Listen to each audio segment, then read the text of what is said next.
साजिशों का हिस्सा है, मगर हम इसे अपने घर का रोशनदान कहते हैं, रोशनदान कहते हैं।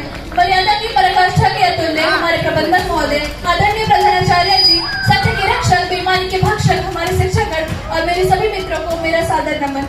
मैं अंजलि आज देश प्रेम और आजादी से संबंधित अपने कुछ विचार आप सबके सामने प्रस्तुत करना चाहूंगी। आजादी, आजादी का सही मतलब वही समझ सकता है जिसने कभी गुलामी की हो। हम सौभाग्यशाली हैं जो हमने स्वतंत्र भारत में जन्म लिया। यूं तो आजादी की लौ 1857 में ही जल चुकी थी, जो वर्षाल बनकर 1947 में हमें आजाद कराई। प्राचीन, मध्यकालीन और वर्तमान भारत के उदाहरणों से ये स्पष्ट करना चाहूंगी कि जब हम फिरंगियों के फेरे में फंस गए थे तो रखने बसंती चोला की एक आवाज पर टोलों के टोले उमड़ाते थे और उनके वंदे मातरम की गूंज से खून में आने वाला 5 डिग्री का तूफान भी अंग्रेजी शासकों की जड़ों में तूफान ला देता था।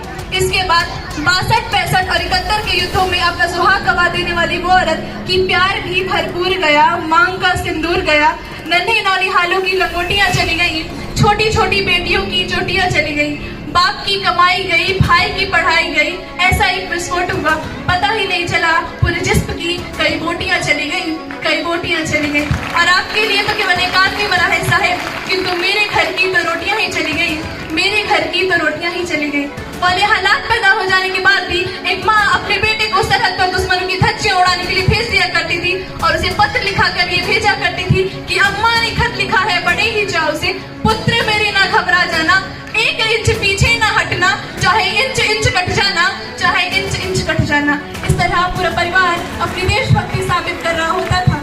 तब देश बलिदान मांगता था, तब देश लड़ जाने को, मर जाने को, मिट जाने को, फांसी चढ़ जाने को कहता था। किंतु आज देश बलिदान नहीं मांगता, आज देश लड़ जाने को, मर जाने को, मिट जाने को, फांसी चढ़ जाने को नहीं कहता, बल्कि मेरे विचारों में अगर कोई व्यक्ति अपना काम पूरी ईमानदारी, पूरी मेहनत और पूरी लगन से करे ना, तो वही सच्चा देशभक्त है। मैं नहीं मानती कि व्हाट्सएप और फेसबुक की टीवी को 3 रंग में रंगना है देशभक्ति। और यदि आप कहेंगे कि साल में 2 बार तिरंगा हाथ में ले लेना है देशभक्ति, तो मैं पूछना चाहूंगी कि फुटपाथ पे रहने वाला बच्चा ट्रैफिक की छांव में, नंगे पांव में जब तिरंगा बेच रहा होता है, तो क्या आप इसे उसकी देशभक्ति कहेंगे? जी नहीं जनाब, ये उसकी देशभक्ति नहीं बल्कि उसके पेट की भूख की शक्ति है जो उसे ऐसा करने पर मजबूर करती है। क्योंकि न मस्जिद को जानते हैं, न शिवालों को जानते हैं, न मस्जिद को जानते हैं, न शिवालों को जानते हैं। जो पेट के भूखे होते हैं ना, वो केवल भोजन के निवालों को जानते हैं, वो केवल भोजन के निवालों को जानते हैं। अपने परिवार, अपने राष्ट्र और अपने देश के प्रति समर्पण का भाव है देशभक्ति। और हर देशद्रोही के जीवन में आने वाला तूफान है हमारी सच्ची देशभक्ति, ताकि हर देशद्रोही ये समझ सके कि अगर तू परिंदा है तो ये आसमान तेरा है, अगर तू दरिंदा है तो ये शमशान तेरा है। भाईचारे से रहना है तो रह इस जमीन पर, वरना ये कब्र भी तेरी है और ये कब्रिस्तान तेरा है, और ये कब्रिस्तान तेरा है।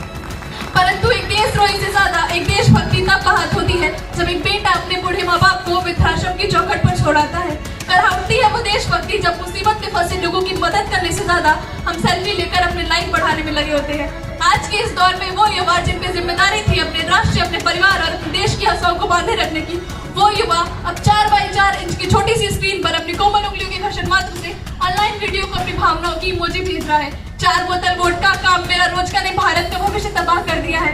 हम ना एक ऐसे समाज में जीते हैं जहाँ पत्थर की मूरत को लगते हैं 56 भोग, पत्थर की मूरत को लगते हैं 56 भोग और भूखे नंगे तड़पते सो जाते हैं लोग, और भूखे नंगे तड़पते सो जाते हैं लोग। मजदूर को मजदूर समझिए, मजबूर नहीं। गरीब को ज्ञान दीजिए, दान नहीं। और अगर दान देने की चुक है तो जीते जी रक्तदान दीजिए और मरने के बाद अंग दान देकर किसी मरते हुए को जीवन दान दीजिए। यही है सच्ची देशभक्ति, यही है सच्चा राष्ट्र प्रेम। न सरकार मेरी है न रब मेरा है, न सरकार मेरी है न रब मेरा है, और ना ही ये बड़ा सा नाम मेरा है। बस इतनी सी बात का गुरूर है मुझे कि मैं भारत की हूँ और ये भारत मेरा है, और ये भारत मेरा है। एक वैचारिक बीमारी भी हमारे समाज में मुझे नजर आती है। कहा जाता है कि हम दुनिया के सबसे बड़े लोकतंत्र हैं, जहाँ हिंदू पैदा होते हैं, मुस्लिम, सिख और ईसाई भी पैदा होते हैं, पर बदकिस्मती है कि अब इंसान पैदा नहीं होते। बल्कि मेरे विचारों में न हिंदू की जरूरत है न मुसलमान की जरूरत है। राष्ट्र निर्माण के लिए केवल एक अच्छे इंसान की जरूरत है, एक अच्छे इंसान की जरूरत है।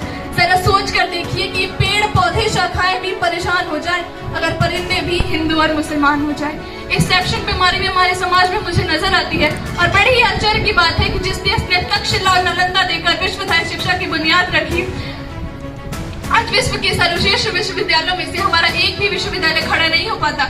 जहां एक और हमारी तरफ IIT, IIM और NIT जैसे शिक्षा संस्थान है, वहीं दूसरी ओर हमारे देश में गरीबों को बेरोजगारी की जमात में खड़ा करने के लिए उनके हाथ में सर्व शिक्षा अभियान का झुंझुना पकड़ दिया जाता है।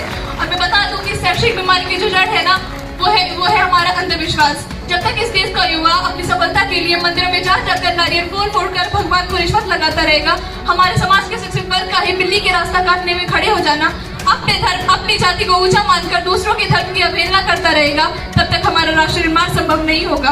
राष्ट्र निर्माण तब संभव होगा जब इस देश में जाति का निरक्षण नहीं बल्कि सामाजिक सशक्तिकरण पे बात होगी।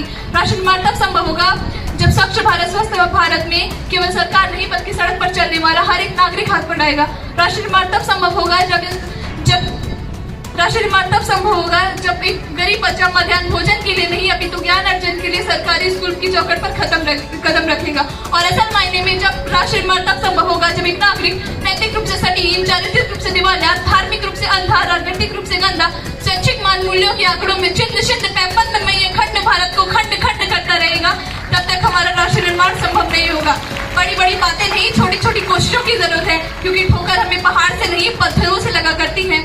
I being an Indian, I being a student, I being a simple daughter of this motherland and we're proud to be an Indian। और मैं सैल्यूट करना चाहूंगी सरहद पर दिन रात खड़े हर उस जवान को, इस देश की पुलिस प्रशासन और किसान को, जिनके बिना राष्ट्र निर्माण की कल्पना करना भी मुश्किल है। और आज इस मंच पे मैं भारत की बेटी अपनी पूरी जिम्मेदारी से कहती हूँ कि हमारा राष्ट्र निर्माण तब संभव होगा जब तक हम सब, मैं, आप और हम सब मिलकर प्रयास करेंगे, क्योंकि हमारे देश की जिम्मेदारी नहीं है हमें आगे ले जाने की, बल्कि हमारी जिम्मेदारी है अपने देश को आगे ले जाने की, अपने राष्ट्र को आगे ले जाने की, अपने वतन को आगे ले जाने की। और अंत में मैं बस इतना कहना चाहूंगी कि क्या होगा असमानताओं की लकीरें खींचकर, चलो करें राष्ट्र निर्माण इसे देशभक्ति से सींचकर। कुछ नहीं होगा मेरे मन से यहाँ चीख कर, कुछ नहीं होगा मेरे मन से यहाँ चीख कर, चलो करें राष्ट्र निर्माण दूसरों से सीखकर। मेरी वाणी पर जरूर कीजिएगा